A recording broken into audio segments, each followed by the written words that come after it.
সুবিধাগুলো পাবেন না। এখন ভোট আপনার ইচ্ছা মতো আপনি যেখানে খুশি সেখানে দিবেন।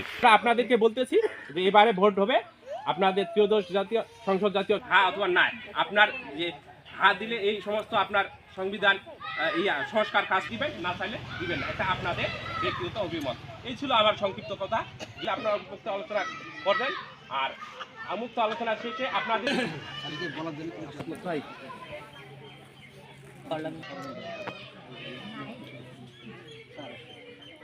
যদি কেউ বুঝতে না পারে তাহলে বলতে পারেন।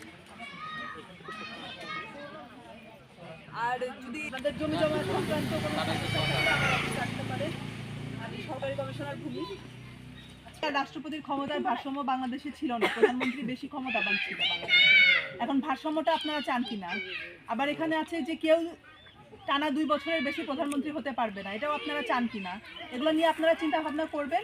তারপর আপনারা যদি এই সংস্কারের পক্ষে থাকেন তাহলে ভোটের দিন 2টা ব্যালট পাবেন। একটা হচ্ছে স্বাভাবিক সাদা রঙের ব্যালট, যেখানে প্রার্থীদের ছবি থাকবে, আপনারা ওখানে ভোটটা দিবেন।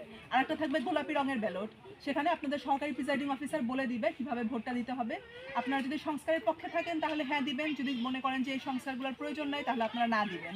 আপনারা আপনাদের ইচ্ছা মতো ভোটটা দিতে পারবেন, কিন্তু আমরা এসেছি যে একটা গণভোট যেহেতু হবে এই বিষয়গুলো নিয়ে আপনাদেরকে অবহিত করার জন্য।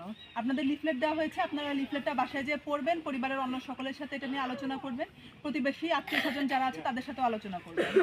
এ বলে আমি আমার বক্তব্য শেষ করছি। ধন্যবাদ।